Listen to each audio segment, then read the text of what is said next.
ఇంగ్లాండ్పై మూడో టెస్ట్ మ్యాచ్లో భారీ విజయం సాధించి మంచి ఊపు మీద ఉన్న మన టీమిండియా ఇప్పుడు 4వ టెస్ట్ మ్యాచ్కి సిద్ధమైంది. అండ్ 4th టెస్ట్ మ్యాచ్ ఫిబ్రవరి 23వ తేదీ నుండి రాంచీ వేదికగా ఆడబోతున్నారు. సో ఈ టెస్ట్ మ్యాచ్ అయితే మన టీమిండియాకి ఎలా ఉన్నప్పటికీ ఇంగ్లాండ్ వాళ్ళకైతే ఒక డూ ఆర్ డే మ్యాచ్. ఎందుకంటే వాళ్ళు ఈ మ్యాచ్లో ఓడిపోతే ఇంకా సిరీస్ కోల్పోయినట్టే. సో ఇంగ్లాండ్ టీం ఈ సిరీస్లో ఎలాగా ఉండాలనుకుంటే ఈ టెస్ట్ మ్యాచ్లో ఖచ్చితంగా గెలిచి తీరాలి, అట్లీస్ట్ డ్రా అయినా చేసుకోవాలి. అలా కాకుండా వాళ్ళు టెస్ట్ మ్యాచ్లో ఓడిపోతే మన టీమిండియా సిరీస్ను సొంతం చేసుకుంటుంది. మోస్ట్ ఇంపార్టెంట్ ఇప్పటివరకు ఇంగ్లాండ్ టీం బెన్ స్టోక్స్ మరియు బ్రెండన్ మెక్లమ్ తీసుకొచ్చిన బ్యాచ్ బౌలరాలు ఒక్క టెస్ట్ సిరీస్ కూడా ఓడిపోలేదు. దీంతో 4వ టెస్ట్ మ్యాచ్లో ఇంగ్లాండ్ టీం కనుక ఓడిపోతే వాళ్ళకి బ్యాచ్ బౌలరాలు మొట్టమొదటి సిరీస్ ఓటం అవుతుంది. అలాగే ఇప్పటివరకు చూసుకున్న వాళ్ళు వరుసకి బ్యాచ్ బౌలరాలు ఇప్పుడు కూడా 3 టెస్ట్ మ్యాచ్లు ఓడిపోలేదు. సో వీటన్నింటిని దృష్టిలో పెట్టుకుంటే ఇంగ్లాండ్ టీంకు ఈ మ్యాచ్ చాలా క్రూషియల్. మెయిన్లీ లాస్ట్ మ్యాచ్లో భారీ ఓటం తర్వాత వాళ్ళు బౌన్స్ బ్యాక్ అవ్వాలి, లేకపోతే ఖచ్చితంగా క్రిటిసిజం ఇంకా ఎక్కువైపోతుంది. ఇక అదర్ హ్యాండ్ మన టీమిండియా విషయానికి వస్తే మంచి స్వింగ్లో ఉన్నారు. ఫస్ట్ టెస్ట్ మ్యాచ్లో ఓడిపోయినప్పటికీ ఆ తర్వాత బ్యాక్ టు బ్యాక్ మ్యాచెస్లో గెలిచారు. మెయిన్లీ లాస్ట్ మ్యాచ్లో ఇంగ్లాండ్ టీంని చాలా బాగా డామినేట్ చేశారు. సో మన వాళ్ళు కనుక ఇదే ఫామ్ను కంటిన్యూ చేస్తే 4వ టెస్ట్ మ్యాచ్లో కూడా గెలవడం అంత పెద్ద కష్టమేమీ కాదు. మెయిన్లీ ముందు చెప్పుకున్నట్టే మన వాళ్ళని మ్యాచ్లో గెలిస్తే సిరీస్ మన సొంతం అయిపోతుంది. దీంతో మన వాళ్ళు లాస్ట్ టెస్ట్ మ్యాచ్ కొంతవరకు రిలాక్స్ అవ్వచ్చు. సో పర్షూరి 4వ టెస్ట్ మ్యాచ్ అయితే చాలా ఇంట్రెస్టింగ్గా ఉండబోతుంది. ఇక మ్యాచ్ ఆడబోయే రాంచీలోని జేఎస్ఏ స్టేడియం యొక్క పిచ్ రిపోర్ట్ చూసుకుంటే కొంతవరకు స్పిన్ బౌలింగ్ ఫ్రెండ్లీ వికెట్లా కనిపిస్తుంది. మెయిన్లీ మ్యాచ్ కోసం ప్రిపేర్ చేసిన వికెట్ మీద బెన్ స్టోక్స్ చాలా ఇంట్రెస్టింగ్ కామెంట్స్ చేశాడు. నా జీవితంలో ఎప్పుడు కూడా నేను ఇలాంటి పిచ్ని చూడలేదని చెప్పి తన ఐబ్రోస్ను పైకి లేపాడు. సో ఫస్ట్ 3 మ్యాచెస్తో కంపేర్ చేసుకుంటే ఈ మ్యాచ్లో ఉండబోయే పిచ్ కొంతవరకు స్పైసీగా ఉండే ఛాన్స్ ఉంది. ఈవెన్ బెన్ స్టోక్స్ ఇంకోటి కూడా మెన్షన్ చేశాడు, ఈ పిచ్ అంటే దూరం నుంచి చూస్తుంటే గ్రీన్ పిచ్లానే ఉందంట, బట్ దగ్గరికి వెళ్ళి చూస్తే మాత్రం చాలా క్రాక్స్ ఉన్నాయంట. సో క్రాక్స్ కనుక ఎక్కువ ఉంటే ఆ పిచ్ మీద బ్యాటింగ్ చేయడం చాలా కష్టం. మెయిన్లీ డే 1లోనే క్రాక్స్ కనబడితే ఆ తర్వాత మ్యాచ్ ప్రోగ్రెస్ అయిపోద్ది ఇంకా అవి పెద్దగా మారిపోతాయి. అప్పుడు డే 4 మరియు డే 5లో బ్యాటింగ్ చేయడం ఆల్మోస్ట్ ఇంపాసిబుల్గా మారిపోవచ్చు, చాలా డిఫికల్ట్గా మారిపోవచ్చు. సో ప్రజెంట్ సోషల్ మీడియాలో వస్తున్న పిచ్ ఫొటోస్ పెట్టి చూసుకుంటే కొంతవరకు బెన్ స్టోక్స్ చెప్పినట్టే ఉంది. దూరం నుంచి చూస్తుంటే గ్రీన్ టింజ్ కనిపిస్తుంది, బట్ దగ్గరికి వెళ్ళి చూస్తే మాత్రం చాలా క్రాక్స్ కనబడుతున్నాయి. బట్ మోస్ట్ లైక్లీ ఈ పిచ్ కూడా మన టిపికల్ ఇండియన్ పిచ్చెస్ లానే ఉండొచ్చు. డే 1 మరియు డే 2లో బ్యాట్స్మెన్కి అనుకూలించి ఆ తర్వాత నెక్స్ట్ 3 days బౌలింగ్కి అనుకూలించవచ్చు. బట్ ఒకవేళ మ్యాచ్ స్టార్ట్ అయ్యే టైంకి గ్రీన్ టింజ్ మొత్తం తీసేసి కంప్లీట్గా క్రాక్స్ ఉన్న పిచ్ ఇస్తే మాత్రం ఒక ర్యాంక్ టర్నర్లా మారిపోతుంది. అంటే మ్యాచ్ డే 3లోనే ఫినిష్ అయిపోయే ఛాన్సెస్ ఎక్కువగా ఉంటాయి. ఇన్ఫాక్ట్ చివరికి ఈ గ్రౌండ్లో 2019లో ఇండియా మరియు సౌత్ ఆఫ్రికా జట్ల మధ్య టెస్ట్ మ్యాచ్ జరిగినప్పుడు కూడా ఆల్మోస్ట్ ఇలాంటిది చూసాం. డే 3 అండ్ అయ్యేసరికి ఆల్మోస్ట్ మ్యాచ్ రిజల్ట్ వచ్చింది. డే 4లో 2 overs ఆడారు, బట్ అప్పటికే మ్యాచ్ మన టీమిండియాది అయిపోయింది. సో ర్యాంక్ టర్నర్ ఇస్తే మ్యాచ్ 3 రోజుల్లోనే అయిపోతుంది. లేదు లైట్గా గ్రీన్ టింజ్ ఉంచితే మాత్రం ఫస్ట్ 3 మ్యాచెస్ చూసినట్టే మనం డే 4 వరకు మ్యాచెస్ చూసే ఛాన్స్ ఉంటుంది. ఇక ఈ గ్రౌండ్లో ఇప్పటివరకు మొత్తం 2 టెస్ట్ మ్యాచ్లు జరిగాయి. అంటే రెండింటిలో ఫస్ట్ బ్యాటింగ్ చేసిన టీం ఒక మ్యాచ్లో గెలిస్తే మిగతా మ్యాచ్ డ్రాగా ముగిసింది. ఈ గ్రౌండ్లో ఫస్ట్ ఇన్నింగ్స్ యావరేజ్ స్కోర్ చూసుకుంటే 474 runsగా ఉంది. ఇన్ఫాక్ట్ సెకండ్ ఇన్నింగ్స్ యావరేజ్ కూడా ఈ గ్రౌండ్లో చాలా ఎక్కువగానే కనిపిస్తుంది. మన వాళ్ళు 2017 సంవత్సరంలో ఈ గ్రౌండ్లో ఆస్ట్రేలియా టీం మీద మొట్టమొదటిసారి టెస్ట్ మ్యాచ్ ఆడినప్పుడు సెకండ్ బ్యాటింగ్ చేశారు. ఫస్ట్ బ్యాటింగ్ ఇన్నింగ్స్ ఆస్ట్రేలియా వాళ్ళు ఆడితే సెకండ్ బ్యాటింగ్ ఇన్నింగ్స్ మన టీమిండియా ఆడింది. అండ్ మన వాళ్ళ ఇన్నింగ్స్లో ఏకంగా 600 కంటే ఎక్కువ రన్స్ కొట్టారు. సో పర్షూరి స్టాట్స్ బట్టి డే 1 అండ్ డే 2లో పిచ్ బ్యాటింగ్ అనుకూలించే అవకాశాలు పుష్కలంగా కనిపిస్తున్నాయి. అయితే ఇనిషియల్గా డే 1లో చూసుకుంటే పేస్ బౌలర్స్ వికెట్స్ తీసుకున్న సందర్భాలు కూడా కనిపిస్తున్నాయి. మెయిన్లీ ప్రీవియస్గా 2019లో సౌత్ ఆఫ్రికాతో మ్యాచ్ జరిగినప్పుడు 30 వికెట్లలో 14 వికెట్లు పేస్ బౌలర్లే తీసుకున్నారు. సో పిచ్ మీద క్రాక్స్ ఉన్నప్పటికీ ఖచ్చితంగా మనమైతే పేస్ బౌలర్స్ను ఈక్వేషన్ నుంచి తీసేయలేం. వాళ్ళు కూడా మ్యాచ్ రిజల్ట్ మీద ఎంతో కొంత ఎఫెక్ట్ చూపించగలరు.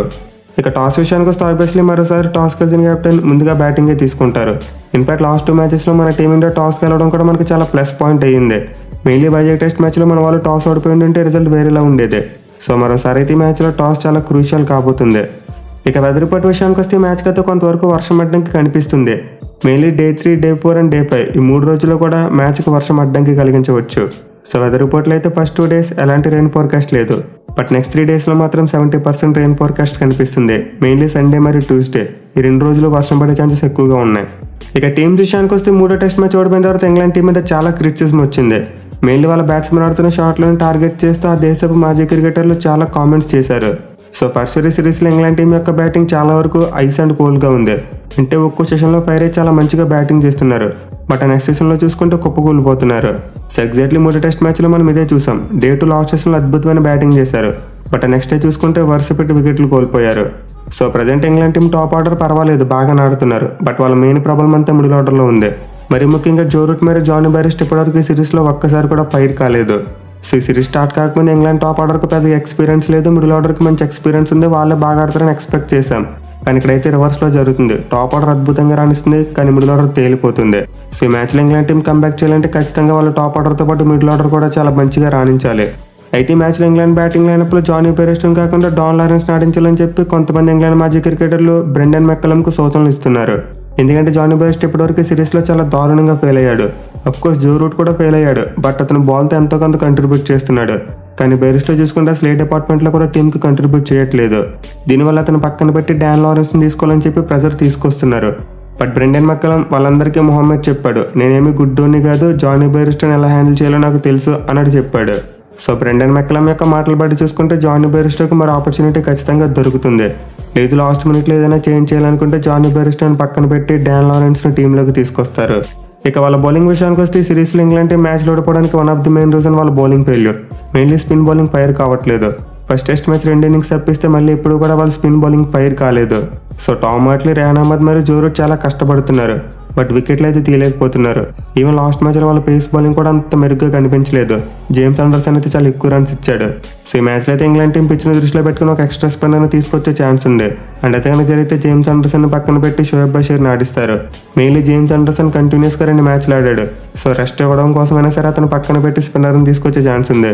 లేదు పేస్ బౌలర్ని తీసుకురావాలనుకుంటే ఆలీ రాబిన్సన్ తీసుకొస్తారు. ఇక చేంజెస్తో పాటు ఇంగ్లాండ్ టీం తమ బ్యాటింగ్ ఆర్డర్లో కూడా ఒక చేంజ్ చేస్తే బాగుంటుంది. అదేంటంటే బెన్ స్టోక్స్ నెంబర్ 6లో కాకుండా నెంబర్ 5లో బ్యాటింగ్ చేస్తే బెటర్. ఎందుకంటే వాళ్ళకి వరుసగా ఆలీ పాప్, జో రూట్ మరియు జానీ బెయిర్స్టో ముగ్గురు కూడా రైట్ హ్యాండ్ బ్యాట్స్మెన్ ఉన్నారు. సో దీన్ని కట్ చేయడం కోసం మన వాళ్ళు జడేజాని ఎలా అయితే అప్ ద ఆర్డర్ పంపుతున్నారో అలాగే బెన్ స్టోక్స్ కూడా అప్ ద ఆర్డర్ వస్తే ఇంగ్లాండ్ టీంకి మేబీ ప్లస్ అయ్యే ఛాన్స్ ఉంటుంది. ఎనివే 4వ టెస్ట్ మ్యాచ్ కోసం ఇంగ్లాండ్ టీం యొక్క ప్రాబబుల్ ప్లేయింగ్ 11 చూసుకుంటే ఓపెనర్స్గా జాక్ క్రాలీ మరియు బెన్ డకెట్ బరిలోకి దిగుతారు.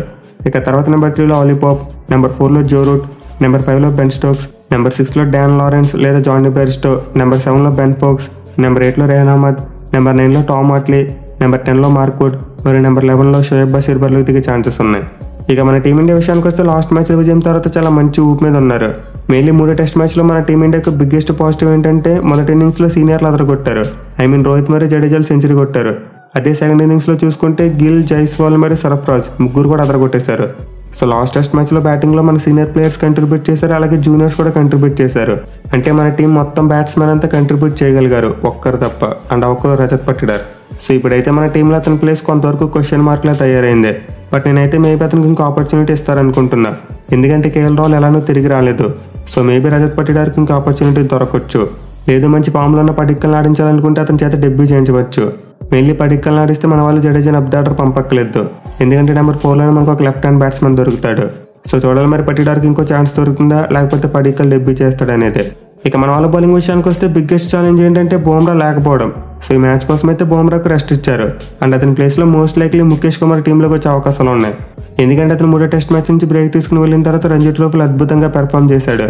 సో కొన్ని రిపోర్ట్స్ మేబీ ఆకాశ్దీప్ డెబ్యూ చేయొచ్చు అని చెప్తున్నా కానీ నేనైతే మోస్ట్ లైక్లీ ముఖేష్ కుమార్ ఆడతాడు అనుకుంటున్నా. ఎనివే బుమ్రా లేకపోవడం మన టీమిండియాకి చాలా పెద్ద మైనస్ పాయింట్, ఎందుకంటే ఇంగ్లాండ్ టీం బుమ్రాని చూసి చాలా భయపడుతుంది. ఇన్ఫాక్ట్ అతను ఒక ఫియర్ ఫ్యాక్టర్లో తయారయ్యాడు. So last test match second ఇన్నింగ్స్లో క్లియర్గా కనిపించింది. బుమ్రా ఎక్కువ వికెట్లు తీయలేకపోయినా అతను బౌలింగ్ ఆడేందుకు ఇంగ్లాండ్ టీం చాలా కంగారు పడింది. మెయిన్లీ బెన్ స్టోక్స్ అయితే బుమ్రా బౌలింగ్ చేసినప్పుడు లాస్ట్ మినిట్లో 2-3 సార్లు వికెట్ నుండి పక్కకు వెళ్ళిపోయాడు. సో బుమ్రా అయితే ఖచ్చితంగా ఇంగ్లాండ్ టీంకి ఒక నైట్ మేర్. మెయిన్లీ వైజాగ్ మ్యాచ్లో 6 పడిన తర్వాత ఇంగ్లాండ్ టీం అతను ఆడేందుకు చాలా స్ట్రగుల్ అవుతుంది. సో బుమ్రా లేకుండా మన వాళ్ళు ఈ మ్యాచ్ గెలవడం కొంతవరకు కష్టమైన పనే.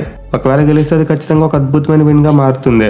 ఇక మన టీం బౌలింగ్ కాంబినేషన్ గురించి అనబడుతున్న మరో క్వశ్చన్ ఏంటంటే 4వ స్పిన్నర్ ఆడతాడని చెప్పి. సో నేనైతే 4వ స్పిన్నర్ ఆడతాడని చెప్పి ఎక్స్పెక్ట్ చేయట్లేదు. మన వాళ్ళు మళ్ళీ 3 స్పిన్నర్స్ మరి 2 పేసర్స్తోనే వెళ్ళొచ్చు, ఎందుకంటే మనకు ఆ ఫార్ములానే బాగా వర్కౌట్ అవుతుంది. లేదు ఖచ్చితంగా 4th స్పిన్నర్ కావాలనుకుంటే అక్షర్ పటేల్ లాంటి ప్లేయర్ని పటిడార్ ప్లేస్లో తీసుకొచ్చే ఛాన్స్ ఉంటుంది. అక్షర్ పటేల్ ఒక బ్యాటింగ్ ఆల్రౌండర్గా కన్సిడర్ చేసి ఆడించవచ్చు. బట్ నేనైతే మోస్ట్ లైక్లీ 3+2 కాంబినేషన్తోనే వెళ్తారనుకుంటున్నా. 4వ టెస్ట్ మ్యాచ్ కోసం మన టీమిండియా ప్రాబబుల్ ప్లేయింగ్ 11 కూడా ఒకసారి చూసుకుంటే ఓపెనర్స్గా రోహిత్ శర్మ మరియు యశస్వి జైస్వాల్ బరిలోకి దిగుతారు. ఇక తర్వాత నెంబర్ 3లో శుభ్మన్ గిల్, నెంబర్ 4లో రజత్ పటిడార్ ఆర్ పడిక్కల్, నెంబర్ 5లో సర్ఫరాజ్ ఖాన్, నెంబర్ 6లో రవీంద్ర జడేజా, నెంబర్ 7లో ధ్రువ్ జురెల్, నెంబర్ 8లో రవిచంద్రన్ అశ్విన్, నెంబర్ 9లో కుల్దీప్ యాదవ్, నెంబర్ 10లో ముఖేష్ కుమార్ మరియు నెంబర్ 11లో మొహమ్మద్ సిరాజ్ బరిలోకి దిగే ఛాన్సెస్ ఉన్నాయి.